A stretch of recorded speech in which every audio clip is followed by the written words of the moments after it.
Radio Tehran, শুরু হচ্ছে বিশ্ব সংবাদ।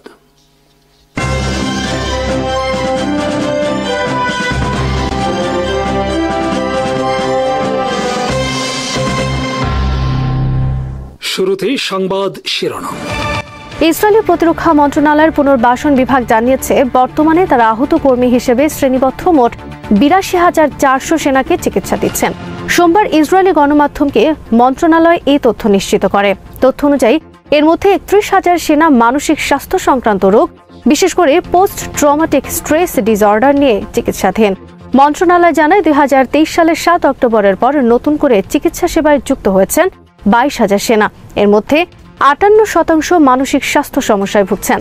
মানসিক স্বাস্থ্য সমস্যাকে সরকারি স্বীকৃতি দেওয়ার জন্য মন্ত্রণালয় প্রতি মাসে প্রায় ১৫০০ আবেদন পাচ্ছে বলে জানিয়েছেন কর্মকর্তারা।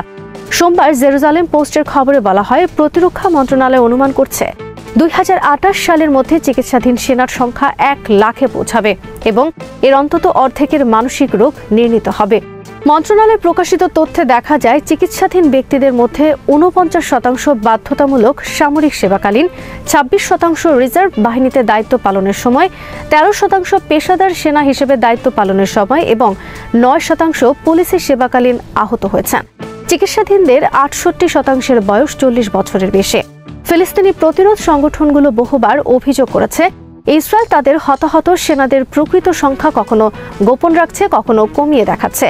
জনরোষ থেকে রক্ষা পেতে কিংবা যুদ্ধরত সেনাদের মনোবল অটুট রাখার চেষ্টায় হতাহত সেনাদের খবর প্রকাশের বিষয়ে মিডিয়ার ওপরও কঠোর বিধিনিষেধ আরোপ করে রেখেছে ইসরায়েলি সরকার। ২০২৩ সালের ৭ অক্টোবর আল-আকসা ফ্লাড অভিযানের সময় ফিলিস্তিনি প্রতিরোধ যোদ্ধাদের সঙ্গে সংঘর্ষ থেকে রোমান গোফমানের পালানোর ভিডিও ইসরায়েলি গণমাধ্যমে নতুন করে প্রচার হচ্ছে। সম্প্রতি তাকে ইসরায়েলের গোয়েন্দা সংস্থা মোসাদের প্রধান হিসেবে মনোনীত করার পর এই ভিডিও আবার সামনে আসে। প্রচারিত ক্লিপগুলোতে দেখা গেছে, গোফমান সদেরত বসতির কাছে শাহ আর হাহ নেগেভ জংশনের যুদ্ধে অংশ নিয়ে অস্ত্র থেকে ফায়ার করছেন। অল্প সময় গুলি বিনিময়ের পর দৌড়ে পালিয়ে যান তিনি।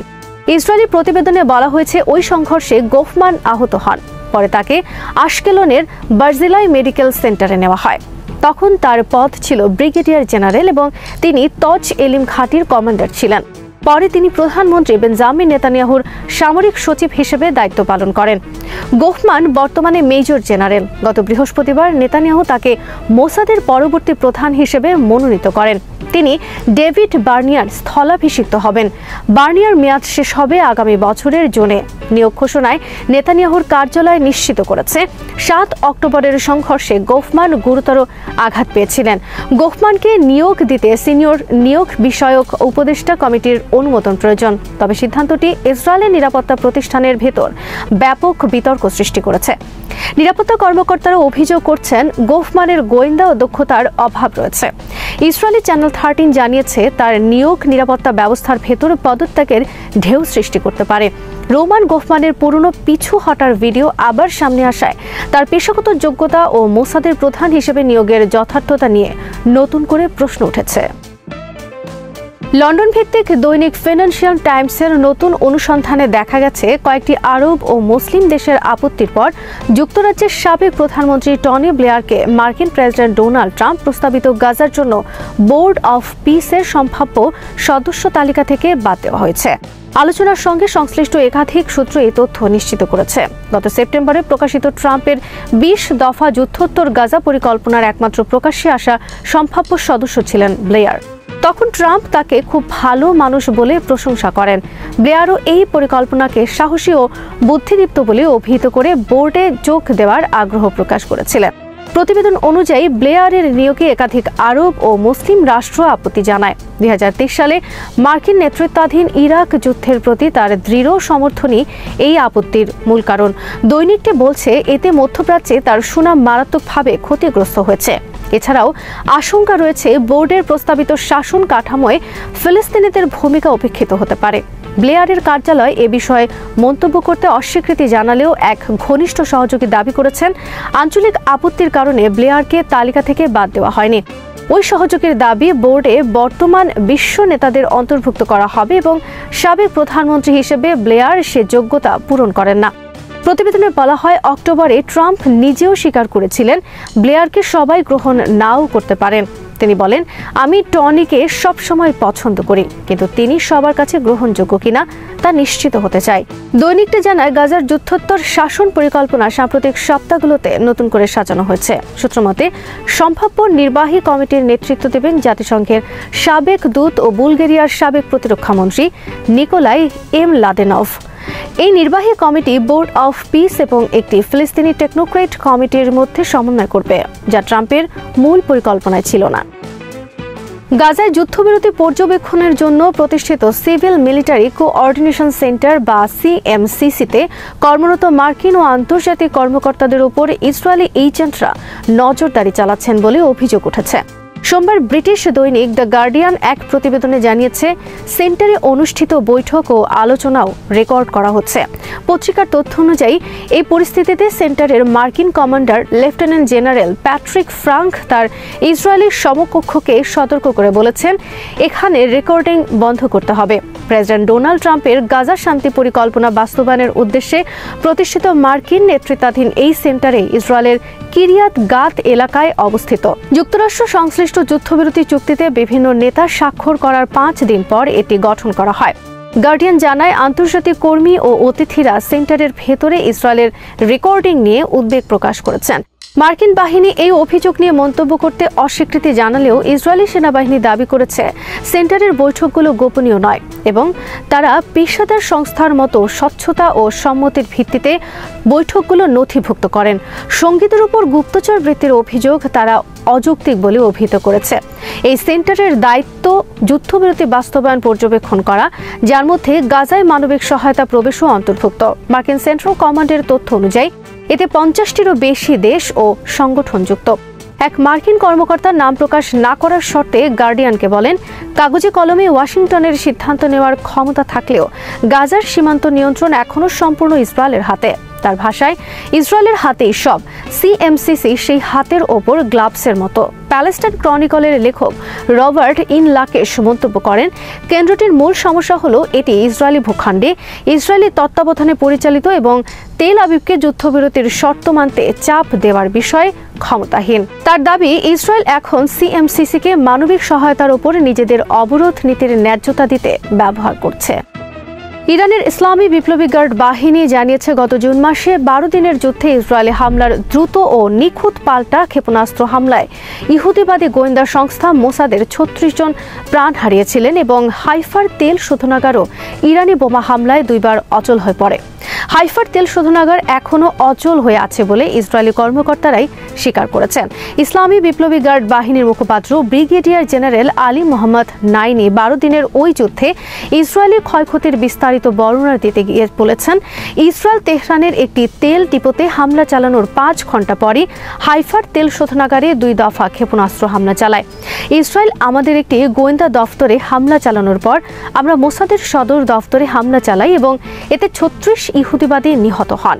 ইসরায়েলের আকাশ প্রতিরক্ষা ব্যবস্থা ও স্তরগুলো অত্যাধুনিক মার্কিন প্রযুক্তি সজ্জিত হওয়ার পরও ইরানের ক্ষেপণাস্ত্রগুলোর নিখুঁত লক্ষ্যভিত্তিক হামলাগুলো ঠেকাতে ব্যর্থ হয় এবং তা ইসরায়েলের ঊর্ধ্বতন কর্মকর্তারা এখন স্বীকার করছেন।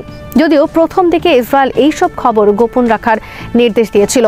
নাইনি বলেছেন, ইসরায়েলের 200 থেকে 250টি যুদ্ধ বিমান, রাডার সাইট, যুদ্ধজাহাজ ও সমন্বিত বিমান প্রতিরক্ষার স্তরগুলো একাধিক টার্গেটের ওপর নিখুঁত হামলার পরিপূর্ণ প্রস্তুতি নিয়ে ইরানি ক্ষেপণাস্ত্রগুলোর একটিতেও ঠেকাতে পারেনি। যদিও প্রথম দিকে ইসরায়েল দাবি করেছিল ইরান কার্যকর পাল্টা হামলা চালাতে সক্ষম নয়। জেনারেল নাইনি বলেন, আমরা এটা দেখিয়েছি যে ইরানের বিরুদ্ধে যে কোনো আগ্রাসন তাৎক্ষণিক, সমানুপাতিক ও অত্যন্ত কার্যকর পাল্টা প্রতিশোধের শিকার হবে। শত্রুপক্ষের বিমান বাহিনীর অনেক বেশি পরিমাণগত শ্রেষ্ঠত্ব থাকার পরও ইরান মূলত ক্ষেপণাস্ত্র, ড্রোন ও সাইবার দক্ষতাগুলোর উপর নির্ভর করে ইসরায়েলকে যুদ্ধবিরতি চাইতে বাধ্য করতে সক্ষম হয় বলে তিনি ইঙ্গিত করেন।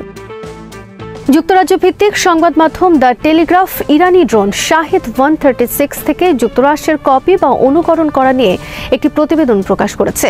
প্রতিবেদনে বলা হয়েছে, অতীতের নীতির বিপরীতে যুক্তরাষ্ট্র এখন বিদেশি কার্যকর অস্ত্রের নকশা অনুসরণ করছে এবং এবার ইরানি প্রযুক্তি ওয়াশিংটনের জন্য অনুপ্রেরণা হয়ে উঠেছে। দৈনিকটি জানিয়েছে, ইরানি শাহিদ 136 ড্রোনটি একবার ব্যবহারযোগ্য কামিকাজে ড্রোন, যা 215 সিসি কার্বোরেটর চালিত পিস্টন ইঞ্জিন এবং পুশার প্রপেলার ব্যবহার করে।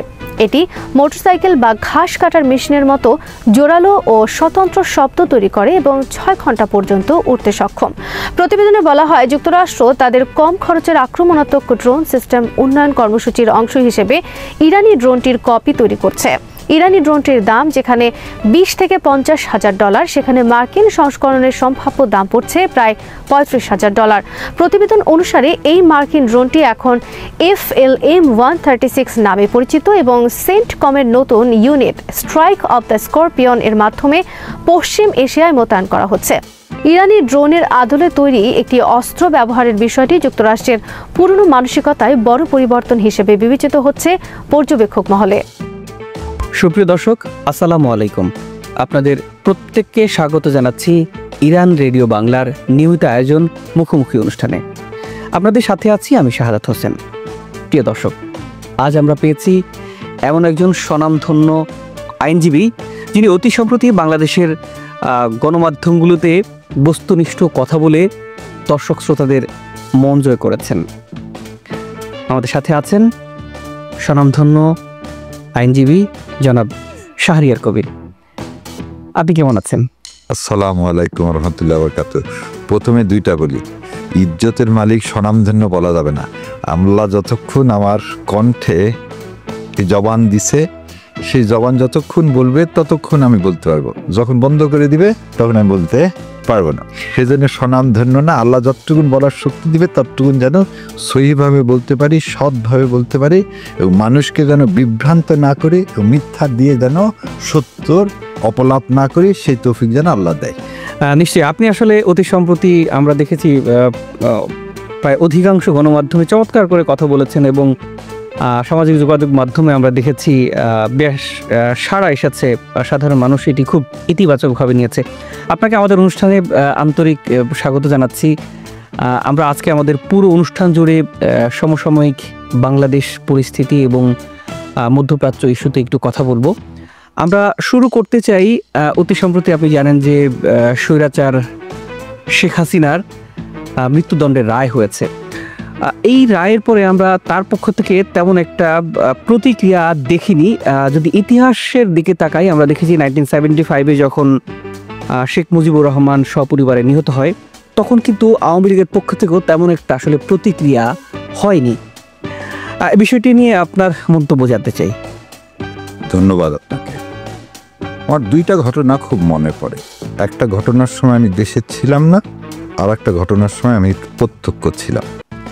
প্রথমটা হচ্ছে যেদিন দেলোয়ার হোসেন সাইদি সাহেবের রায় ঘোষণা করে ট্রাইব্যুনাল, তাকে তো মৃত্যুদণ্ড দিয়েছিল, পরে তো অ্যাপিলেট ডিভিশন দিয়ে সেটা যাবজ্জীবন হলো।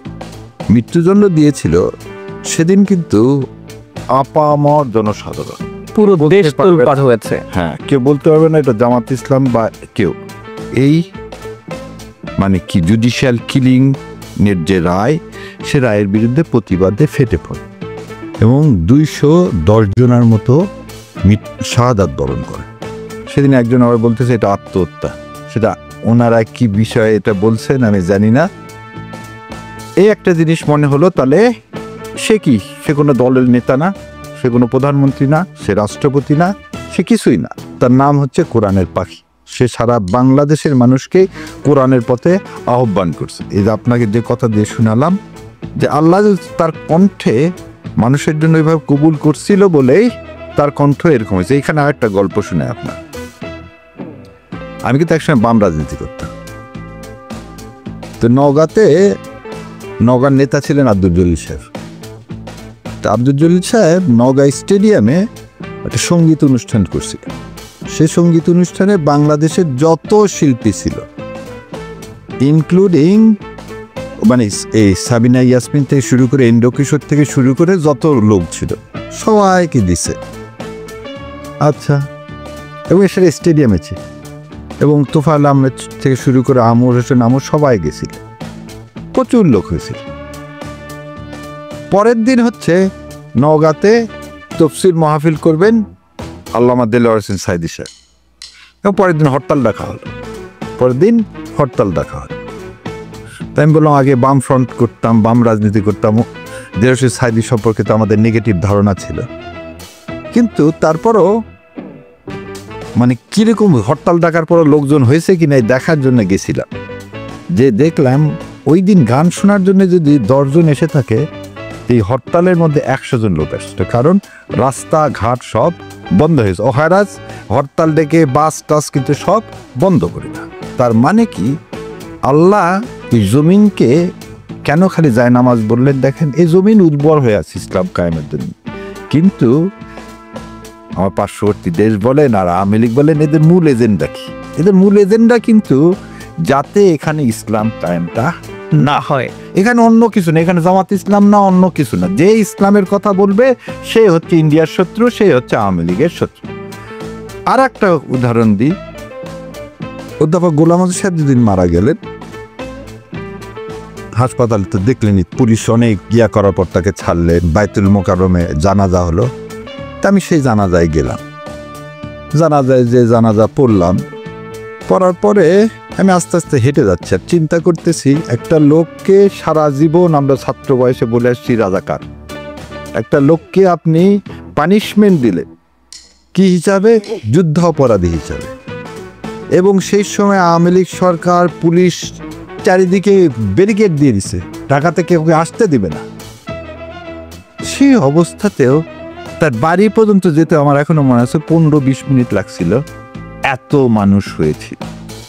তার মানে কি আল্লাহ যাকে সম্মানিত করবেন তাকে আপনি অসম্মানিত করতে পারি না।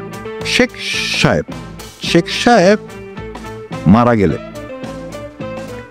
কেন মারা গেলে? কর্নেল ফারুক, রশিদ এদের তো মৃত্যুদণ্ড দিলেন, এবং যেটা শোনা যায় যে মেজর বজলুলের গলা নাকি শেখ হাসিনা নিজের হাতে কেটেছে। যদি তাই করে থাকেন, তার মানে কি যে আইনকে নিজের করবে না, যে নিজের হাতে, মানে আওয়ামী লীগ আসলে এ দেশকে কোনোদিন অন করেনি, আওয়ামী লীগ কোনোদিন মুক্তিযুদ্ধ অন করেনি। শেখ মুজিব, অনেকেই বলে শেখ মুজিবের জন্য যুদ্ধ হয়েছে, এই অনেকে আমি দেখি।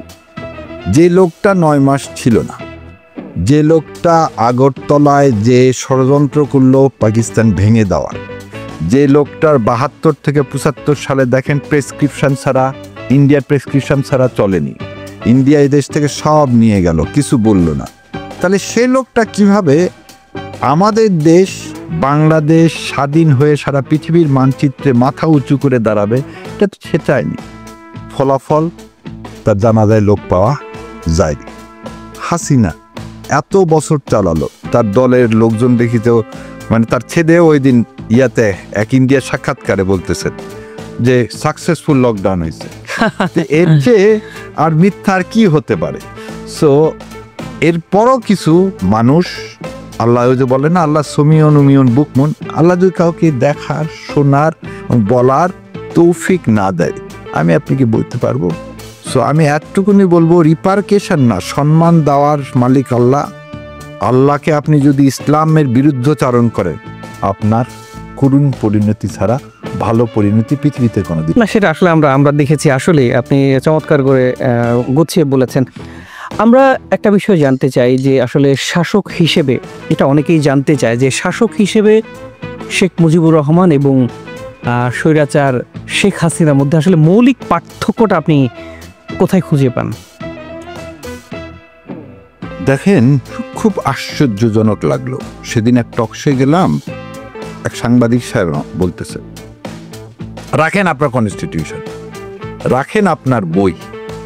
আমি বড় অবাক হলাম যে গত 15-17 বছরে আমাদেরকে হীরক রাজার দেশের ছবিটা আপনি দেখছেন কিনা জানি না, ওখানে রাজা একটা জাদুর বক্স বানাইছে, সেখানে সমস্ত মানুষকে নিয়ে যাওয়া হতো আর মগজ ধোলায় দেওয়া হতো। কি মগজ ধোলায় দেওয়া? ওখান থেকে বের হয়ে আসবে আর বলবে হীরক রাজার দেশে রাজা হচ্ছে পৃথিবীর সবচেয়ে ভালো রাজা, মানে সে আর অন্য কিছু দেখতে পাবে না। তা আমার কাছে মনে হয়েছে যে 17 বছরে কিছু মানুষকে এরকম মুখস্থ করে বলতে বলতে তোতা পাখির মতো হয়ে গেছে যে এখন আপনি যখন বই দেখাতে যান তখন তারা কি করে সেটাকে দেখতে চায় না, কারণ সত্যকে তো আপনি ভয় পাবেন। আর আমরা মানে এই প্রফেশনের কারণে হোক, আমি কোনোদিন ভাই আল্লাহ সুবহানাহু ওয়া তাআলা বলছে একটা হাদিসও তুমি বিশ্বাস করবে না যদি তার অথেন্টিসিটি না থাকে। তা আমি যেটার অথেন্টিসিটি নাই সেটা আমি কেন বিশ্বাস করতে যাব? প্রথমে বলি আপনার, শেখ সাহেব আওয়ামী লীগ যখন গঠন হয় তখন আওয়ামী লীগের নাম কি ছিল? আওয়ামী মুসলিম লীগ। আওয়ামী মুসলিম লীগ। এবং কেন আওয়ামী লীগ গঠন করলো? মৌলানা ভাসানী, হোসেন শহীদ সোহরাওয়ার্দী, এনারা কেন আওয়ামী লীগটা গঠন করা হয়েছিল? এবং আপনার মাধ্যমে সারা দেশবাসীকে বলতেছি, যতদিন হোসেন শহীদ সোহরাওয়ার্দী মৃত্যুবরণ না করলেন ততদিন তো শেখ মুজিবুর রহমান সিনে আসেন। মানে 63 সালের আগ পর্যন্ত শেখ মুজিবুর রহমান কি হয়েছেন? মন্ত্রী হয়েছেন, কিন্তু সে তো আর দল চালান না। এবং 55 সালে দাবি উঠল আওয়ামী লীগ থেকে মুসলিম শব্দটা বাদ দিয়ে সেকুলার করা হোক। আমরা তো পাকিস্তান জাতির সৃষ্টি কিসে? দ্বিজাতীয় তত্ত্বের ভিত্তিতে। ডেফিনেটলি দ্বিজাতীয় তত্ত্বের ভিত্তিতে তো আমাদের একটা আজব ভাবে আমাদেরকে কি করা হলো? বিচ্ছিন্ন করা হলো। এবং আরো একটা জিনিস দেখেন, আপনি যখন বিচ্ছিন্ন করছেন এই পূর্ব পাকিস্তানে, পূর্ব বাংলায় ঢাকা মেডিকেল কলেজ আর ঢাকা ইউনিভার্সিটি ছাড়া আর কিছু ছিল না। ছিল 10টা চিনির কল ছিল আর কিছু টেক্সটাইল মিল ছিল। পাওয়ার, রোড, ঘাট কিছুই তো ছিল না। আপনি দেখেন পুরা পাকিস্তান আমলে সমস্ত মেডিকেল কলেজ, পাকিস্তান আমলে রাজশাহী মেডিকেল কলেজ বলেন, চিটাগাং মেডিকেল কলেজ বলেন, সলিউল্লাহ মেডিকেল কলেজ বলেন, ইউনিভার্সিটি আসেন রাজশাহী, চিটাগাং, জাহাঙ্গীরনগর। কোন ইউনিভার্সিটিটা পাকিস্তান আমলে হলো? আসেন আদমজি জুট মিল পাকিস্তান আমলে হলো, কমলাপুর রেলওয়ে স্টেশন পাকিস্তান আমলে হলো, জাতীয় সংসদ ভবন পাকিস্তান আমলে হলো, বয়তুল মোকাররম মসজিদ পাকিস্তান আমলে হলো। আচ্ছা, Bangladesh machine tools factory Pakistan আমলে হলো। গাজীপুরে আমাদের অর্ডিন্যান্স ফ্যাক্টরি নেই, অর্ডিন্যান্স ফ্যাক্টরি হলো, ক্যান্টনমেন্ট হলো, ইস্ট বেঙ্গল রেজিমেন্ট তৈরি করা হলো। এবং আমি যদি ওই একদিন এই রেশিওটা দেখাইছিলাম যে টোটাল আইয়ুব খানের আমলে 60% এই ডেভেলপমেন্ট ওয়ার্কে ইনভেস্ট করা হয়েছিল এই ইস্ট পাকিস্তান। কেন? কমলাপুর, কর্ণফুলী পাওয়ার প্ল্যান্ট কে করলো? এই যে ড্যাম দিয়ে কর্ণফুলীতে কে করলো? কাগজের মিল কর্ণফুলী বলেন, পাকশি বলেন, খুলনা বলেন, সব জায়গায় কি করছে? তো ইন্ডাস্ট্রিয়ালাইজেশন যা হয়েছে সেটা তো আইয়ুব খানের আমলে হয়েছে। তাহলে শেখ সাহেব 57 সালে সে দেখেন স্পিকারকে চেয়ার ছুঁড়ে মেরে শাহেদ আলীকে মেরে ফেলে দিচ্ছে। আজকে যারা মব বলে তারা ভুলে গেছে মবের মূল দেখেন, একটা মুসলমান হিসাবে আপনি আন্দোলন করতে পারেন, আপনি কি এই জায়গায় চলে যাবেন যে চেয়ার ছুঁড়ে মেরে একটা স্পিকারকে মেরে ফেলে দিবেন? আচ্ছা, দ্বিতীয় কথা, ফণীভূষণ মজুমদার তিনি ছিলেন আইজি আগরতলা। সেই ফণীভূষণ মজুমদারের সাথে শেখ সাহেবের ডিল হয়ে গেল। কি ডিল হয়ে গেল? যদি পাকিস্তান থাকে তুমি কোনোদিন ক্ষমতায় যেতে পারবে না, এটাকে ভাগ করো, এবং ভাগ করার জন্য তোমাকে অস্ত্র দিয়ে দিচ্ছে। কি অস্ত্র? সেটা হচ্ছে বৈষম্য। আমাদের মানুষও আমরা এই বৈষম্যকে অ্যাকসেপ্ট করলাম। তাহলে এই বৈষম্যকে হাতিয়ার করলেন আপনি ইন্ডিয়ার সাথে। আচ্ছা, শেখ মুজিবুর রহমান সাহেব 70 সালে নির্বাচন করলেন, নির্বাচনে তিনি জয়লাভ করেন, তাকে ক্ষমতা দেওয়া হবে। তাহলে কথাটা হবে কি, ডায়লগটা হবে কি? পশ্চিম পাকিস্তানে আমরা তো শয়তান পাকিস্তানি, আমরা সবাই পশ্চিম কি, আমরা তো সবাই পাকিস্তানের। আমাদের সবার কি পাসপোর্টে লেখা ছিল পূর্ব পাকিস্তানি, পশ্চিম পাকিস্তানি না, আমরা পাকিস্তান। আমাকে ক্ষমতা দেওয়া হবে কি হবে না? আজকে শেখ হাসিনাকে উৎখাত করা হলো না, উৎখাত করে দিলাম তো। উৎখাত করে কি আমরা এখন বলছি যে না গোপালগঞ্জ একটা আলাদা দেশ, গোপালগঞ্জের লোক কালকে স্বাধীনতা চেয়ে বসবে? আপনি তো পাইছেন ক্ষমতা, আপনি ক্ষমতায় কিভাবে যাওয়া যাবে সেই চেষ্টাটা করবে। এবং সেই চেষ্টা করার জন্য আপনাকে কি করতে হবে, আপনার তো একটা পর্যায়ক্রমে আছে। এখন দেখেন 25 তারিখে যে পাকিস্তান যে আমাদের উপর বর্বরচিত আক্রমণ করবে, এই আক্রমণ নিন্দনীয়, এই আক্রমণ কোনোভাবেই কাম্য না। আপনি পরবর্তীতে কি করলেন? প্রথম মিথ্যাচারটা হচ্ছে শেখ সাহেব তো স্বাধীনতার ঘোষণা দেননি।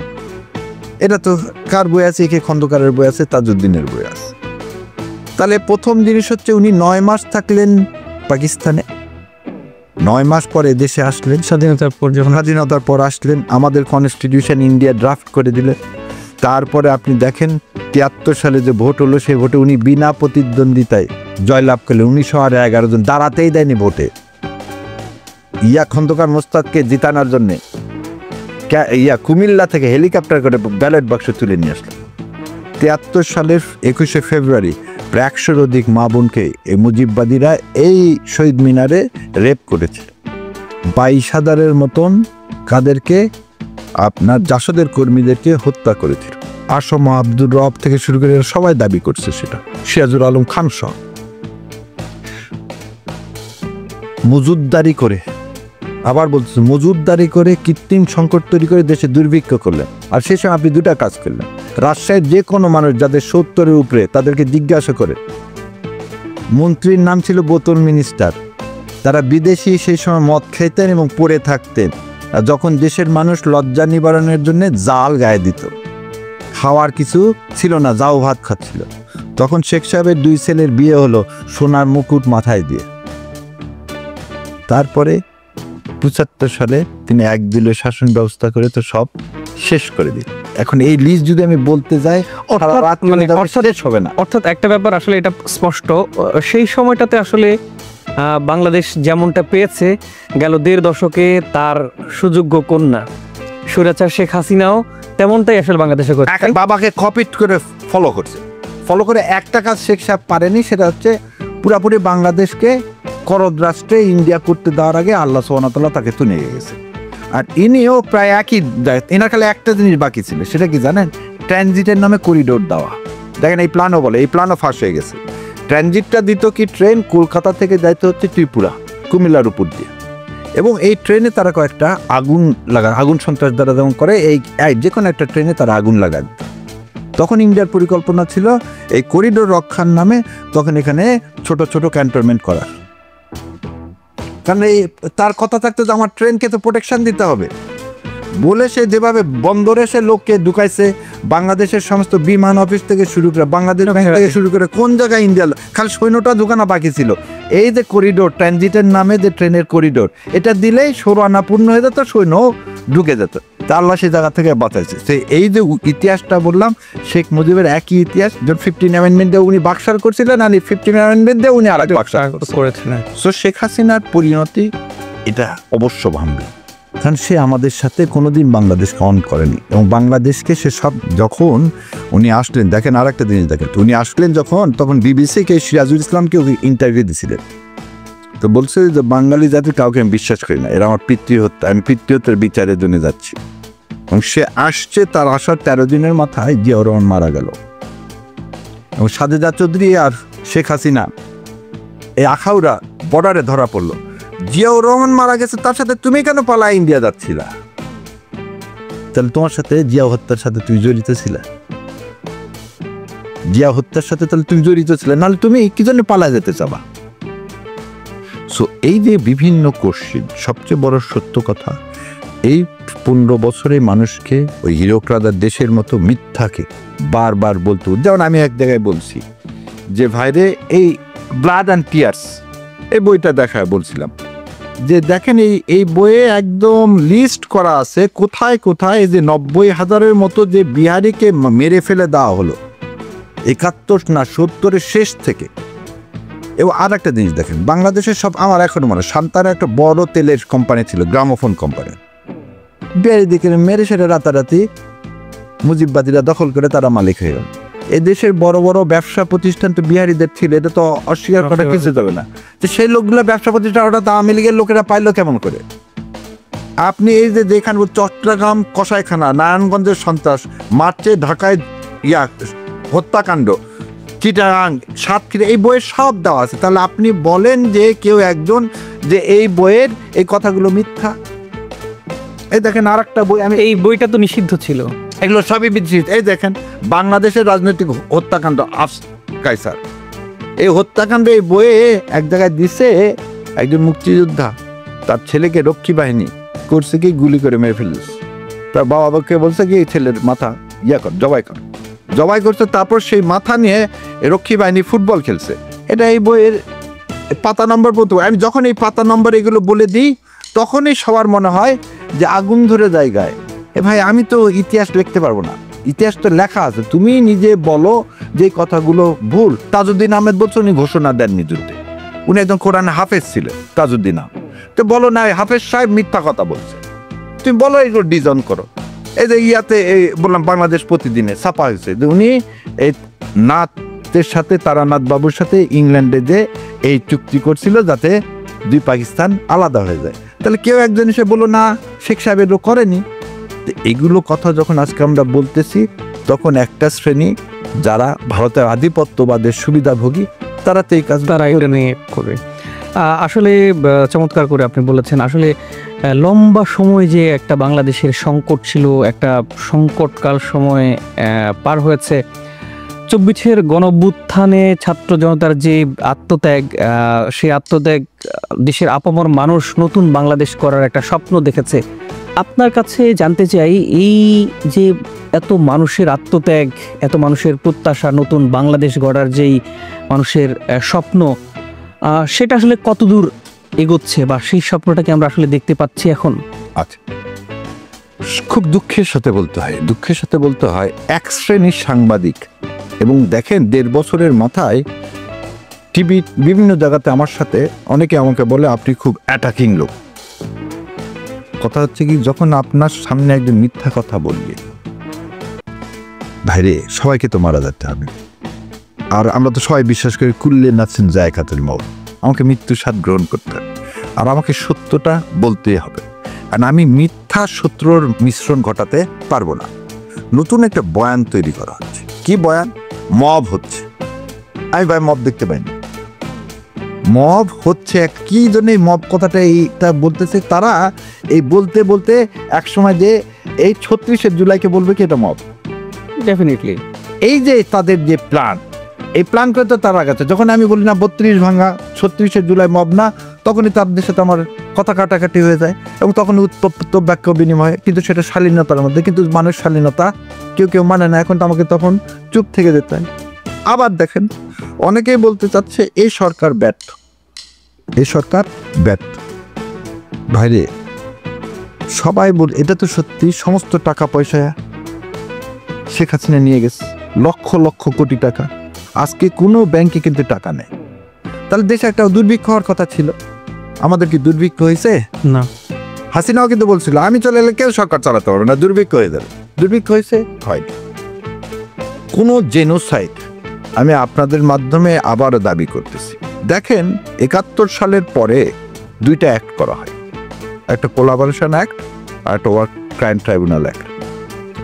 ওয়ার ক্রাইম ট্রাইব্যুনাল অ্যাক্টে সৈনিকদের, পাকিস্তান সৈন্যদের 93,000 যারা ছিল তাদের বিচার করার কথা, আর এই কোলাবোরেশন অ্যাক্ট দিয়ে মানুষের বিচার করার কথা ছিল যারা কোলাবোরেটরি দেশে তাদের।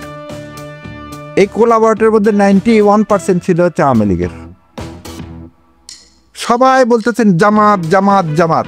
ওরা যে লিস্ট শেখ হাসিনা দিছে আমি আপনাকে শুনে দিচ্ছি, যে শেখ হাসিনা 19 সালে যে লিস্ট দিয়েছে সেই লিস্টে দেখেন, আমি বলে দিচ্ছি 8,060 জন, মানে ক্ষমা সবাইকে যে শেখ মুজিব সাহেব যাদের ক্ষমা হলো, ক্ষমার পরে 8,060 জন হচ্ছে আওয়ামী লীগ, বিএনপি 1,024 জন, অন্যান্য 879 জন, জামাত 37 জন। এটা শেখ হাসিনা দিলেন কবে? এই দেখেন 15 ডিসেম্বর 2019। তাহলে তুমি শেখ হাসিনা যখন এটা দিচ্ছ, তাহলে আপনারা যে বারবার বাংলাদেশ জামাত ইসলামকে বলে যে বাংলাদেশ জামাত ইসলাম হচ্ছে মানবাধিকার লঙ্ঘন করছে, তাহলে এই মিলল এই কথাটার সাথে? আচ্ছা, তারপরে দেখেন সবাই বলে যে জামাতে ইসলাম 71 সালে কি করছে?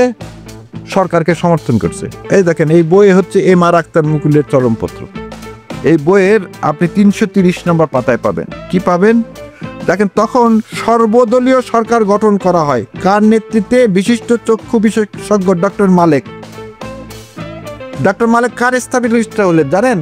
টিক্কা খানের জায়গায় ডক্টর মালেক ছিলেন মুসলিম লীগের। এখন আপনাকে বলে দিচ্ছি কে কে ছিল। 14 জন লোক ছিল। Doctor Abdul Motaleb Malek Muslim League, Abul Kashem Muslim League, Newaz Ahmed Muslim League, Akhtar Uddin Ahmed Muslim League, Mujibur Rahman Muslim League, Obaidul Majumdar Awami League, Shamsul Haque Awami League, Ong Shongpru Chowdhury Awami League, S M Solaiman Krishak Sramik Party, Maulana Mohammad Ishaq Nizame Party, Jasim Uddin Ahmed Pakistan Democratic Party, A K M Mosharraf Hossain Pakistan Democratic Party, A K M Yusuf Pakistan Democratic party. পরবর্তীতে উনি জামাত ইসলামে যোগ দিয়েছিলেন। আর আব্বাস আলী খান হচ্ছে জামাত ইসলাম। তাহলে 14 জনের মধ্যে 1 জন জামাত ইসলামে, 5 জন মুসলিম লীগের, 3 জন আওয়ামী লীগের, বাকিরা অন্য অন্য পার্টির। তা আপনি কিভাবে বলেন এই যে মিথ্যাচারটা যে করতেছেন যে জামাত ইসলাম সবকিছু করছে, জামাত ইসলাম ওদেরকে অ্যাসিস্ট করছে? তাহলে শেখ সাহেবের পরিবার এই ধানমন্ডিতে ছিল কিভাবে? শেখ হাসিনা জয়ের জন্ম হয়েছে কোথায়? সিএমএসে। তাহলে 71 সালের জুন মাসে জয়ের জন্ম হচ্ছে সিএমএসে। তাহলে কিভাবে হয় ভাই? পাকিস্তান আর্মি আর জামাত ইসলাম মিলে তো সবাইকে সব বাড়িঘর পুড়ে ফেলে দিচ্ছে। আসলে এই কথাগুলো এর আগে কেউ বলার সাহস দেখেন, এটা তো তাই নিজেই বলতেছে। আচ্ছা, শেখ হাসিনা বলতেছে যে গোলাম আজম সাহেব রাজাকার, দিলওয়ার হোসেন সাইদি সবাই রাজাকার, তার বিআই মোশাররফ রাজাকার না, একদম লিস্টেড রাজাকার। তো তুমি লিস্টেড রাজাকারের ছেলের সাথে তোমার মেয়ের বিয়ে দিলে কিভাবে? ভাই এগুলো হচ্ছে রাজনৈতিক গেম। যা শিখায় দেয় ইন্ডিয়া, সেটা হচ্ছে শেখ হাসিনা করে। মানে ইসলামকে প্রথম আক্রমণটা হচ্ছে সবসময়, এখনো দেখেন টক শো দেখেন, সব জায়গায় দেখেন, যখন আমি এগুলো দেখাই তখন সবাই বলতেছে যে না, ওইভাবে তো বলতে পারে না। সে যেমন যে আমি সেদিন বলছি ওই বাউলের বিরুদ্ধে, যে বাউলের খাঁচার ভিতর অসীম পাখি লালন জানতে চাই বিষয়টা না বলবো। দেখেন সূরা নাস, ইয়া আইয়ুহান নাস, আল্লাহ সুবহানাহু ওয়া তাআলা মানুষকে কি কি ভাবে কোরআনে আখ্যায়িত করছে। ইয়া আইয়ুহাল মুমিনুন, মুসলিমিন, এবং নাস বলে, নাস মানে কিন্তু খালি মুসলমান না, সমস্ত মানুষ, মানব জাতিকে। এই যে ইয়া আইয়ুহান নাস বললেন উনি, এই কথাটাকে যদি আমি বলি না আল্লাহ নাচতে বলছে, তাহলে আল্লাহকে অবমাননা করা হচ্ছে না হচ্ছে না? অবশ্যই অবমাননার কথা। তাহলে আমি মুসলমান হিসাবে আমি বিশ্বাস করি আমাকে কবরে যেতে হবে, এবং আমাকে আল্লাহ প্রশ্ন করবে মান রাব্বুকা, মান নবিয়ুকা, মান দিনুকা। তাহলে আমার রব, তো ধরে নেন আমার বাবাকে কেউ গালি দিলে আমি প্রতিবাদ করব না মাথা নিচু করে থাকবো? অবশ্যই প্রতিবাদ করব। তা আপনি 90% মুসলমান দেশের লোক, আপনি এটা প্রতিবাদ না করলে আপনার ঈমান থাকবে? এবং আপনার এই দেশে এটা হবে কেন? ওনার কি জারি গান করার আর পৃথিবীতে কোনো টপিকস নাই? আমাকে বল, টপিকস কি নাই? পালা গান করার কি টপিকস নাই? কেন কবিয়াল গানের কি টপিকস নাই? মীর মোশাররফ হোসেনের সেই আর কারবালার প্রান্ত, সেটা নিয়ে তো সব সময় জারি গান হয়, কেউ তো ওই বিষয়ে কেউ কিছু বলতেছে না। আপনি কেন হোয়াই ইউ ব্রিং ইট? তার মানে ইন্টেনশনটা দেখেন। আপনি কি এখন সূরাকে ধরছেন, এরপরে করবেন প্রথমে আল্লাহকে ধরলেন, তারপর সূরাকে ধরলেন, এবার পুরো কোরআন শরীফকে নিয়ে আপনি অবমাননার জায়গায় যাবেন কেন ভাই? না, আচ্ছা, আমার একটা প্রশ্ন হচ্ছে, এই ধর্ম অবমাননার জন্য যে ব্লাসফেমি আইন করার ব্যাপারটা, সেটা আসলে এর আগে কোনো সরকার কিন্তু করেনি। আমরা যেটা বলছি, মেজরিটি পার্সন আমাদের দেশের হচ্ছে মুসলমান, কিন্তু কেন? আপনি কি মনে করেন যে আসলে এই আইনটা করা আসলে দরকার? আমি এইভাবে বলবো না, কি কারণে আপনাকে বলি। যেমন ধরে নেন, একটা উদাহরণ দিই, পাকিস্তানের শরিয়া কোর্ট আছে, পাকিস্তান অ্যাপিলেট ডিভিশনে শরিয়া কোর্ট আছে। আমি এখানে একদিন এক মামলাতে বলছিলাম যে ব্যাংকের লোন না হয়, ইসলামিক ব্যাংক আর নন ইসলামিক দুইটা তো আলাদা। ইসলামিক ব্যাংকে বলা হয় ইনভেস্টমেন্ট করে তারা, আমি যদি প্রফিট করি তাহলে দিব, প্রফিট না করি দিব না। আমাদের এমন ল তৈরি করে রাখছে না, লস করতেই পারবা, তোকে প্রফিট দিতেই হবে। তা আমি চ্যালেঞ্জ করে তখন দেখালাম, Pakistan supreme court justice Taqi Usmani, উনি বলছে রিবা হারাম, তুমি সেটাকে যে নামেই ডাকো, ডাকো। সেই মামলা করতে যে সবাই অট্টহাসি হাসলো আমাকে কোর্টে। সবাই অট্ট হাসি হাসলো। They even don't try to understand যে আল্লাহ কেন কি এই রিবা মানে সুদকে হারাম করছে, এবং সুদকে কি উদাহরণ দিছে, নিজের মায়ের সাথে ইন্টারকোর্সের সাথে উদাহরণ দিছে। তো এরকম একটা জিনিসকে আমার রাষ্ট্রীয়ভাবে কি করা উচিত, এটাকে যাতে এটা না থাকে। আর একটা জিনিস দেখেন, আল্লাহ সুবহানাহু ওয়া তাআলা বলছে কি, যাকাত কার জন্য? যার নাই তার জন্য। হক কার? যার নাই তার না। ঋণটা আপনি কাকে দিবেন? যার নাই তাকে তো দিবেন। আপনি এখানে তা বলছেন না, যার সম্পদ আছে তাকে দিচ্ছেন ঋণ। তার মানে আমি স্রোতের বিপরীতে চলতেছি না? স্রোতের বিপরীতে চললে ব্লাসফেমি তো অনেক পরের কথা। এগুলো সবই এইভাবে চলতে থাকবে। সেজন্য আমরা বলতে চাচ্ছি কি, বাংলাদেশ জামাত ইসলাম কি বলতে চাচ্ছে, যেন শরিয়া ব্যবস্থা কায়েম হবে। এখন শরিয়া মানে কি? একজন বলতেছে হাত কাটা। শরিয়া মানে কি? মানুষকে চাকরি করতে দিবে না, মেয়েদেরকে ঘরের মধ্যে রাখবে। শরিয়া মানে তা না। এটা একটা ন্যারেটিভ দাঁড়া করে। এই ন্যারেটিভটা কেন? দেখেন, হত্যার বিনিময়ে হত্যা বলতেছে। আমাদের পেনাল কোডে কি আছে? 302 পেনাল কোডে আপনি যদি হত্যার আসামি হন, প্রুফ হয়, তাহলে আপনার ফাঁসি না? অবশ্যই। ফাঁসি আর একটা লোকের রাস্তা গর্দান খাটার মধ্যে পার্থক্যটা কি হলো রে ভাই? মৃত্যু তো মৃত্যুই, মৃত্যু তো মৃত্যুই। চুরি করলে 7 বছরের জেল, ক্যাপিটাল পানিশমেন্ট। সো ওই সময় পানিশমেন্টের রূপ আমরা তো এখন পেনাল কোডে নিয়ে আসছি। সো আপনি হঠাৎ করে মানুষকে একটা আতঙ্কগ্রস্ত করতে, সেটা তো পারেন না। সো এই যে লিটারাল ইন্টারপ্রিটেশন, এই ইন্টারপ্রিটেশনগুলোর টার্গেটটা একটাই ভাই, যাতে এই জমিনে ইসলাম কায়েম না হয়। না, আমরা অতি সম্প্রতি এই সময় আমরা একটা বিষয় দেখলাম যে, আপনি জানেন যে বিএনপি চেয়ারপারসন বেগম খালেদা জিয়া উনি ভীষণ অসুস্থ। ওনার অবস্থা অত্যন্ত সংকটাপন্ন, আশঙ্কাজনক বলছেন ডক্টররা। এরই মধ্যে সারা দেশব্যাপী একটা বিষয়ে বেশ আলোচনা চলছে, বিশেষ করে গণমাধ্যম এবং সামাজিক যোগাযোগ মাধ্যমগুলোতেও আলোচনা চলছে। সেটি হচ্ছে ওনার ছেলে বিএনপির নেতা তারেক রহমান দেশে ফেরার ব্যাপার নিয়ে আর কি। এবং উনি একটা ফেসবুক স্ট্যাটাসে একটা বিষয় বলেছেন যে আসলে ওনার ফেরাটা ওনার উপরেই নির্ভর করে না। এই বিষয়টা নিয়ে আসলে একজন আইনজীবী হিসেবে আপনার পর্যবেক্ষণ জানতে চাই। আসলে আপনার কি মনে হয়, কেন তার ফেরাটা তার উপর নির্ভর করছে না, যেখানে তার মমতাময়ী মা ভীষণ অসুস্থ? কি মনে করেন এই ব্যাপারটা নিয়ে? প্রথমে একটা কথা বলি আপনাকে, সন্তানের চেয়ে, একটা বাংলা একটা কথা আছে, মায়ের চেয়ে মাসির দরদ বেশি হবে। আমি মাথা ফাটায়ও যদি ফেলে দিই, তাও তারেক জিয়া উনি যেভাবে খালেদা জিয়াকে ভালোবাসবে, বা খালেদা জিয়া তারেক জিয়াকে যেভাবে ভালোবাসে, এর তুলনা কোনো কিছুর সাথে হবে না। একমাত্র উনিই জানেন ওনার হৃদয়ে কি রক্তক্ষরণ হচ্ছে না আসতে পেরে। অনেকে আমরা বলতো উনি আসতে চান, ওনার জায়গায় থাকলাম এটা করতাম। এই কথাগুলো বলা উচিত না, একেবারে উচিত না। আমি আবারও বলতেছি, উনি জানেন ওনার কি রক্ত। উনি যদি স্টেটমেন্ট করেন, ওনার চোখের দিকে আপনি তাকায় দেখেন উনি কিভাবে নিজের চোখের পানিকে সম্বহন করছে। প্রথম 2টা জিনিস শোনেন, আমি জানি না আপনার ওই কথা মনে আছে কিনা। খালেদা জিয়া খুব কাঁপতেছিল যেদিন তারেক জিয়াকে হুইল চেয়ারে করে প্লেনে তোলা হচ্ছে, এবং বলতেছিলেন পুয়া রাজনীতিতে আসবে না, আমি আসি। উনি কিন্তু ওনাকে কিন্তু দেশ থেকে বের করে চাওয়া হয়েছিল। উনি বলছে না, আমি মৃত্যুকে বেছে নিলাম এই দেশের জন্য, আমার সন্তানগুলো একটু বেঁচে থাকুক। আর পৃথিবীতে সবচেয়ে বেশি ভারীটা কি? বাবার কাঁধে সন্তানের লাশ, যেটা বেগম খালেদা জিয়ার উপর দিয়ে চলে গেছেন কোকোর মৃত্যুর পর থেকে। কোকোর মৃত্যুর পর থেকে। এখন যদি কেউ আমাকে বিশ্বাস করতে বলে যে না, তারেক জিয়া ইচ্ছা করে আসতেছে না, এই ধরনের কথা যারা বলবে এবং যেটা বলতে পারে, এটা ঠিক না। এখন আর একটা জিনিস শোনে, আমরা অনেক কথা, যেন আমাকে অনেক কই বলে আপনি হঠাৎ করে আসলেন কেন, এর আগে আসেননি কেন, গত 15 বছরে বলেননি কেন? শোনেন ভাই, রাস্তায় একটা ট্রাক আসতেছে, আর ট্রাকের সামনে যে দাঁড়ায় বীরত্ব দেখানোর মধ্যে কোনো বীরত্ব নেই। বীরত্ব দেখানোর মধ্যে বীরত্ব নেই। নবী ইসলাম মক্কা জীবনে প্রথম 10 বছর চুপে চুপে ইসলাম প্রচার করছে। কৌশলে উনি তো পারতেন, উনি এক সেজদা দিতে গেছেন, মাথার উপর ভুঁড়ি চাপায়া দিচ্ছেন, দেননি?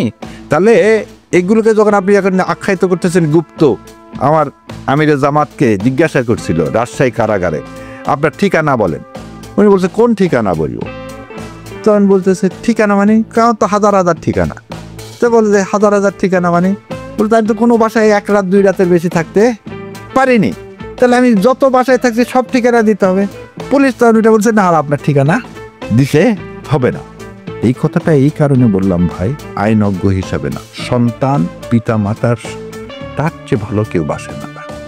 এবং সে কেন আসতে পারতেছে না? কিন্তু এমন কি কারণ? যতটুকু বলছেন আমার মনে হয় এর চেয়ে আর বেশি কিছু বলা উচিত এই মুহূর্তে এইখানে হবে না। এটাও আমি আপনাকে বলে দিচ্ছি, আমার মনের মধ্যে যে পারসেপশন, আমি কোন পারসেপশন থেকে এই কথা বলবো। উনি যখন বলছেন এটা ওনার একার সিদ্ধান্ত না, ওনার একার সিদ্ধান্ত না। এবং আমি একটা জিনিস আপনাকে একটা গল্প শুনাই। ইংল্যান্ডে যার বয়স্ক লোক তারা কিন্তু ব্রিটিশ পাসপোর্ট নিতে চাইতো না। কি জন্য জানেন? যে সবসময় ছেলে মেয়েদেরকে বলতো আমি ব্রিটিশ পাসপোর্ট নিলে তোরা আর বাংলাদেশে আমাকে মাটি দিবি না। ওই জন্য তারা বাংলাদেশি পাসপোর্ট নিয়েই সারা জীবন থেকে যেত। এবং যখন আসবে দেখবেন যে খুব সুন্দর কোট টোট, অনেক বয়স্ক লোক হাঁটতে পারতেছে না, কিন্তু কোট টোট পরে লাঠি নিয়ে তার যে কি হাসি, দেশে আসা, জানে যে দেশে চিকিৎসা নাই, কিছু নেই, তারপরে দেশে আসার জন্য কি আকুতি। উনি জানেন ওখানে পড়ে থাকার মধ্যে তার কত বেদনা। এখানে লক্ষ লক্ষ তার নেতাকর্মী আছে। সেই জায়গায় যখন এই কথা বলে তখন আপনাকে দুইটা জিনিস মনে রাখেন। আজকে দেখেন আর একটা জিনিস আমি এমনি একটু বলে দিই আপনার ওই উত্তরের প্রসঙ্গে। আজকে বিডিআর হত্যাকাণ্ডের কিন্তু তদন্ত কমিশন রিপোর্ট বের হয়েছে। রিপোর্টে কিন্তু উঠে এসছে ভারত এটার সাথে জড়িত। ভারত জড়িত না, কিলিং মিশনে ভারতের স্কোয়াড ছিল। আজকে আপনি কি গ্যারান্টি দেবেন এখানে এখনো কিলিং স্কোয়াড নাই? এর চেয়ে আর আমার এই বেশি আর কিছু বলার আমার এই মুহূর্তে আমার মনে হয় আর প্রয়োজন নেই। আপনাকে অনেক ধন্যবাদ। আমরা একটু মধ্যপ্রাচ্য ইস্যুতে একটু আলোচনা করতে চাই। সেটা হচ্ছে, আপনি জানেন যে 2023 সালের অক্টোবর থেকে ইসরায়েলি যে আগ্রাসন গাজা উপত্যকায় ফিলিস্তিনের ভূখণ্ডকে নিশ্চিহ্ন করে দেওয়ার যে পরিকল্পনা নিয়ে তারা গেল 2 বছরের বেশি সময় ধরে গাজা উপত্যকায় নির্বিচারে হামলা চালিয়েছে, গণহত্যা করেছে। অতি সম্প্রতি আপনি দেখেছেন যে এই যুদ্ধবিরতি কার্যকর হয়েছে, কিন্তু যুদ্ধবিরতি কার্যকর হওয়ার পরেও আমরা দেখছি আন্তর্জাতিক আইনের কোনো ধরনের তোয়াক্কা না করে তারা কিন্তু আবারও দেখা যায় প্রতিদিনই আবার কিন্তু গাজায় হামলা চালাচ্ছে। বিষয়টা নিয়ে আসলে আপনার ভাবনা বা আপনার মতামত জানতে চাই। আল্লাহ সুবহানাহু ওয়া তাআলা সূরা কাহাফে বলছে যে দজ্জালের এই পৃথিবী চালাবে দজ্জাল কয়দিন? 40 দিন। 40 দিনের প্রথম দিন হবে হচ্ছে 1 বছরের সময়, দ্বিতীয় দিন হবে 1 মাসের সময়, তৃতীয় দিন হবে 1 সপ্তাহের সময়। এবং এই প্রসঙ্গে আমি কেন এই কথাটা নিয়ে আসলাম, ক্যাপিটালিস্ট ব্যবস্থা আমার কাছে, আমি মনে করি ক্যাপিটালিস্ট ব্যবস্থাটা হচ্ছে দজ্জাল। কেন? আমরা এখন একটা বাড়ি কিনবো, এই ব্যাংক থেকে লোন নিই, আমি যে সুদ হারাম, এটাকে আমি হারাম মনেই করতেছি না। ইভেন আমি অবাক হয়ে হজ করতে যাচ্ছি নাকি মানুষ ব্যাংকের লোন নিয়ে। আল্লাহ যেটা বলছি যে আমি যেটা দজ্জাল যেটা দেখাবে সেটা আমি বলছি হারাম, কিন্তু তোমার কাছে সেটা কি মনে হবে? হালাল। সেটা তোমার কাছে মনে হবে বেস্ট। ক্রেডিট কার্ড ছাড়া আর কি চলবে? চলতে আপনি আজকে কোনো প্লেনের টিকিটই কাটতে পারবেন না ক্যাশ টাকায়। ক্যাশ টাকা নিয়ে কোথাও যান, প্লেনের টিকিট কাটতে পারবেন না। কেন? ক্রেডিট কার্ড ছাড়া আপনি পারবেন না। তাহলে দজ্জাল আপনাকে এমন ব্যবস্থা করে দিচ্ছে যে আপনার ওর মধ্যে ডুবতেই হবে। আমি এই কথা কেন বললাম, এই ইকোনমিক সিস্টেম যে ক্যাপিটালিস্ট সিস্টেম, এটা তো ইহুদিদের তৈরি, এটা ইহুদিদের তৈরি। এবং পৃথিবীর মোট সম্পদের কিন্তু এখন প্রায় 70% মালিক কিন্তু ইহুদিরা। যত বড় বড় ব্যাংক, আমেরিকার যত ব্যাংক দেখবেন, সব ব্যাংকের মালিক হচ্ছে তারা। সেলসবেরি, টেস্কো, কোক খান, সব কিছুর মালিক তারা। কিন্তু একটা ছোট্ট একটু ভূমি, কিন্তু তারা সারা পৃথিবীর সমস্ত জায়গায় ছড়িয়ে গেছে। এখন মানে দুঃখে বলতে হয়, আজ আরব ভূখণ্ড কেন 22 ভাগে ভাগ হলো? আরব ভূখণ্ড তো 22 ভাগে ভাগ হওয়ার কথা ছিল না। বেলফোর এগ্রিমেন্টে আফ্রিকার কোনো দেশে দিল না কেন? আফ্রিকায় তো এই বিরান ভূমি এত ছিল, সাহারা ভূমির মধ্যে ছিল, মরক্কো ছিল, কত জায়গা ছিল, ল্যাটিন আমেরিকা ছিল, এইসব জায়গায় দিল না কেন? এবং আপনি কোনদিন গুগলে দেখছেন কি না, গুগলে আপনাকে একটা জিনিস দেখায়। আপনি তো বলতেছেন, যদি গুগলে লিখবেন আপনি ফিউচার ম্যাপ অফ ইসরায়েল লেখেন, দেখতে পাচ্ছেন? আমি যদি এখন দিই গ্রেটার বাংলাদেশ বলে ইন্ডিয়া, পাকিস্তান, আফগানিস্তান, বার্মা সব মিলে যেটা ম্যাপ দিই, গুগল ছাপাবে না? প্রশ্নই আসে না। এই দেখেন এই ম্যাপে কি কি দিছে দেখেন, Jordan, Israel, Egypt, Iraq, Syria সব মিলে হচ্ছে গ্রেটার ইসরায়েল, এবং সেটাই দেখেন আপনি দিলে আসতেছে। তার মানে এই আগ্রাসন, পাওয়ার যার রাইট তার, এই সিস্টেমের উপরে কিসের ইন্টারন্যাশনাল আইসিসি তার উপরে হচ্ছে ইয়া দিল, নেতানিয়াহুর উপরে কি দিল, ওয়ারেন্ট ইস্যু করলো। কিসের ওয়ারেন্ট? ওয়ারেন্ট খালি কার উপর বলবৎ হবে জানেন? গাদ্দাফির উপর। ওয়ারেন্ট সাদ্দামের উপর। যেখানে মুসলমান সেখানে হচ্ছে ইন্টারন্যাশনাল ল, সেখানে হচ্ছে মানবাধিকার কর্মী, সেখানে হচ্ছে যেখানে মুসলমান খাই না, যেখানে একটু শরিয়ার স শুনবেন সেখানে সবাই লাফায়া পড়লো, এই মেয়েরা তোমাদের যার পড়ালেখা হবে না। ঠিক, আপনি দেখেন তো যে ইরানে কত পার্সেন্ট মেয়ে সরকারি কাজ চাকরি করে। আজকে আমাদের মুসলমানদের মধ্যে সেই ভ্রাতৃত্ববোধ, ওআইসি তার কাজ তো করতে পারতেছে না, করেনি। ওআইসি আজ পর্যন্ত কি ন্যাটোর মতো একটা সামরিক জোট তৈরি করতে পারছে? ওয়ার্সোর মতো একটা সামরিক জোট তৈরি করতে পারছে? পারেনি। আজকে আপনি ইউরোপিয়ানে দেখলাম মুসলিম দেশ, সেগুলো দেশের জন্য কি কিছু করতে পারছে? পারেন। তার মানে কি, আমি মুসলিম উদাহরণ দিলে আমার মুসলমান, আমি তো আমাকে তো আপনি 71 সালে রেস্কিউ করতে পারলেন না ভারতের আগ্রাসন থেকে। তাহলে সেই ক্ষেত্রে আজকে যখন আপনি ইসরায়েলের কথা বলতেছেন বেলফোর এগ্রিমেন্ট, না ভাই, সে দেখায় দিছে তোমাদের অস্তিত্ব রাখবো না মিডল ইস্টে, মিডল ইস্টে জয়নবাদ আমি কায়েম করে ছাড়বো, এবং সেই কায়েমের মধ্যে আপনি অলরেডি ঢুকে গেছেন। কিভাবে? ওই ক্রেডিট কার্ডের মধ্যে দিয়ে।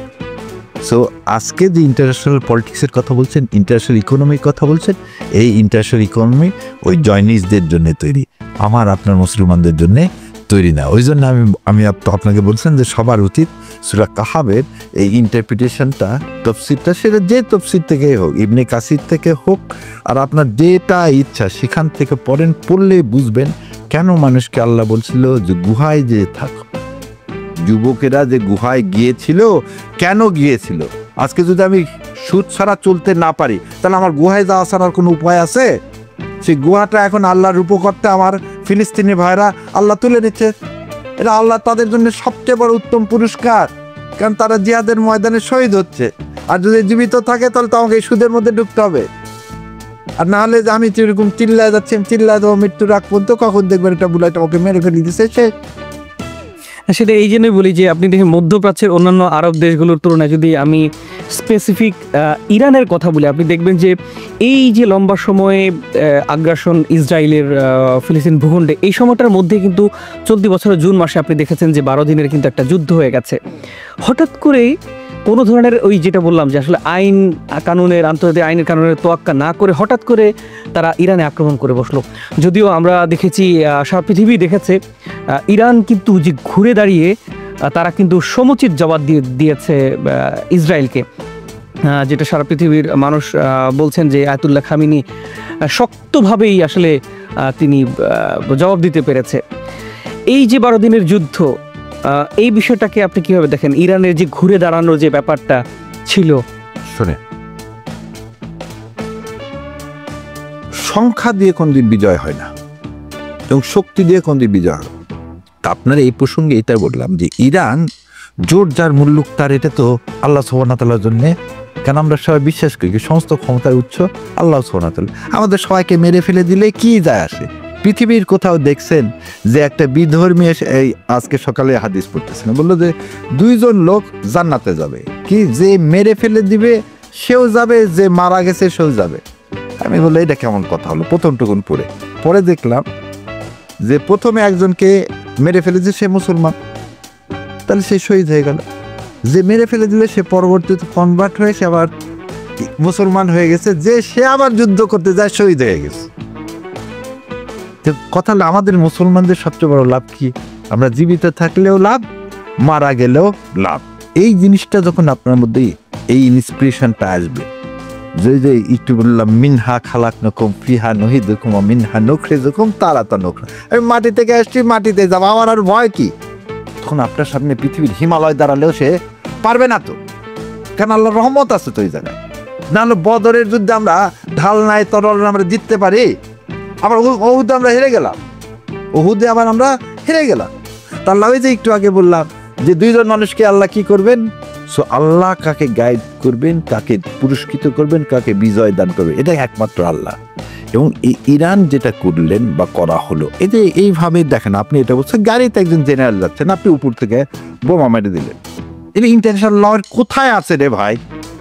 সো ইসলাম যারা, আমরা যারা কি করি, ইসলামের মানে প্র্যাকটিস করি বিশ্বাস করি আল্লাহ সুবহানাহু ওয়া তাআলাকে, আমরা এতটুকুনি জানি আমাদের সর্বোচ্চ আল্লাহ যদি শহীদ হিসাবে কবুল করে, এর চার পাওনা তো কিছু নেই। সো ইরান যেটা করছেন আল্লাহ সেটা করাইছেন। কিন্তু তাই বলে কি দেখেন ফিলিস্তিনিতে কি বন্ধ হয়ে গেছে, হত্যাযজ্ঞ বন্ধ হয়েছে? হয় না, হয় ফিলিস্তিনের চারিদিকে আমাদের মুসলিম কান্ট্রিগুলো নাই? আছে। আমরা কি করছি? আমরা সাহায্য বলতে পাঠাতে পারতেছি না। আমরা কি আসলে এত অসহায়? আল্লাহর কাছে আপনি কি জবাব দিবেন? আল্লাহর কাছে আপনি কি জবাব দিবেন? যেখানে মধ্যপ্রাচ্যের অন্যান্য আরব দেশগুলোও কিন্তু এই সংকটে কিন্তু পাশে দাঁড়ায়নি। আমরা দেখেছি সেখানে ইরানের মতো দেশ শুরু থেকেই কিন্তু এই যে ফিলিস্তিনি সংকটে সবসময় পাশে। যেটা বলছিলাম যে আমরা শেষ করার আগে আমরা ক্যারিবীয় অঞ্চলে যে সাম্প্রতিক সময় যে অস্থিরতা চলছে সে বিষয়ে একটু আলোচনা করতে চাই। যেটা বলছিলাম যে আমেরিকা এখানেও তার সাম্রাজ্যবাদ প্রতিষ্ঠার চেষ্টা করছে। ভেনেজুয়েলা যে সংকট তৈরি হয়েছে আপনি জানেন, নৌবহরে হামলা চালিয়েছে যুক্তরাষ্ট্র। এই বিষয়টা নিয়ে আসলে আপনার মতামত জানতে চাই, আসলে বিষয়টা কীভাবে শোনে? এখানেও তারা সেই একই আন্তর্জাতিক আইনের লঙ্ঘন। শোনেন, আন্তর্জাতিক আইনের লঙ্ঘন, আপনি একটা জিনিস দেখেন, আপনার এই উত্তরটা আমি আরো সহজ করে দিই। সোমালিয়ায় যখন দুর্ভিক্ষ হবে, যখন সোমালিয়ান বাহিনীতে যে কি করে জানেন, এই অ্যাটমিক এনার্জি যত বজ্র নিয়ে যা সোমালিয়ান উপকূলে ঢেলে দিত, এবং সেই জন্য সোমালিয়ার বেশিরভাগ মানুষের কি হতো জানেন, ক্যান্সার হতো, এবং তাদের শরীরে পুষ্টি টুষ্টি কিছু থাকতো। ওরা এটার জন্য কি করা শুরু করলো, তারা করা শুরু করলো জাহাজকে, যাতে বজ্র ফেলতে না পারে। তখন না, ওরা সব পাইরেট, ওরা কি করতেছে, ওরা হচ্ছে জাহাজে আক্রমণ চালাচ্ছে। বাট দ্য ট্রু ইজ ওখানে এই অ্যাটমিক এনার্জির আবর্জনা ফেলা হতো। ঠিক সেরকম মার্কিন সাম্রাজ্যবাদ এটা এখন অস্তিমতের দিকে, এবং এই অস্তিমিত হওয়ার আগে সারা পৃথিবীতে একটা ভলাটাইল অবস্থা সৃষ্টি হবে। সেটা আপনি নিকারাগুয়া বলেন, সেটা আপনি হন্ডুরাস বলেন, সেটা ক্যারিবিয়ান বলেন, আর কানাডা বলেন, সারা পৃথিবীতে সমস্ত জায়গায় একটা কেওয়াজ না করলে তারা খাবে কি? এবং আপনি একটা জিনিস দেখেন, সাম্রাজ্যবাদের মূল লক্ষ্যটা কি? লুট করা। তার দুইটা জিনিস লুট করে, মানুষের ইমান লুট করে আর সম্পদ লুট করে। আমার থাকলো, আপনার যদি কেউ পারেন, রুটস বলে একটা সিরিয়াল আছে, মুভি আছে, এই রুট মুভিটা দেখেন যে কিভাবে কালোদেরকে ধরে নিয়ে যাওয়া হলো। আফ্রিকায় সমস্ত মানুষ মুসলমান ছিল, তাদেরকে নিয়ে যাওয়া হলো, কিভাবে সে লোকগুলোকে অপ্রেসড করে একটা সময় এসে আপনি দেখেন যে আমেরিকাতে যত কালো আছে সবার পুরোপুরি মুসলমান আছে, তারা খ্রিস্টান, অ্যাংলিকান খ্রিস্টান হোক আর যেটাই হোক। বরাক ওবামার দেখ। সো সাম্রাজ্যবাদের নীতিটা কি? সাম্রাজ্যবাদ তো তার কারণেই ইন্টারন্যাশনাল ল তৈরি করছে, ভায়োলেটও করবে তার কারণ। আমরা সেজন্য সাম্রাজ্যবাদীতে বিশ্বাস করি। আমরা কিসে বিশ্বাস করি?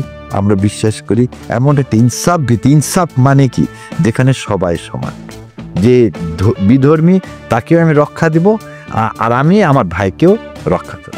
তাহলে আমাদেরকে সবার শোনার এবং এগুলো করার তৌফিক এনায়েত করুন। আপনাকে অনেক ধন্যবাদ ও কৃতজ্ঞতা জানাচ্ছি, আপনার মূল্যবান সময় আমাদের দিয়েছে সেজন্য। আপনাকেও ধন্যবাদ, আল্লাহ যেন সবকিছু কবুল করে। আসসালামু আলাইকুম ওয়া রাহমাতুল্লাহি ওয়া বারাকাতুহু। সুপ্রিয় দর্শক, আজ শেষ করছি। ভালো থাকুন, সুস্থ থাকুন। দেখা হবে পরবর্তী পর্বে বিশেষ কোনো অতিথির সাথে। আন্তরিক অনুরোধ চ্যানেলটি সাবস্ক্রাইব করে আমাদের পাশে থাকার। শ্রোতা বন্ধুরা, বিশ্ব সংবাদে এই ছিল আমাদের সর্বশেষ আয়োজন। সঙ্গে থাকার জন্য আপনাদের সবাইকে অসংখ্য ধন্যবাদ।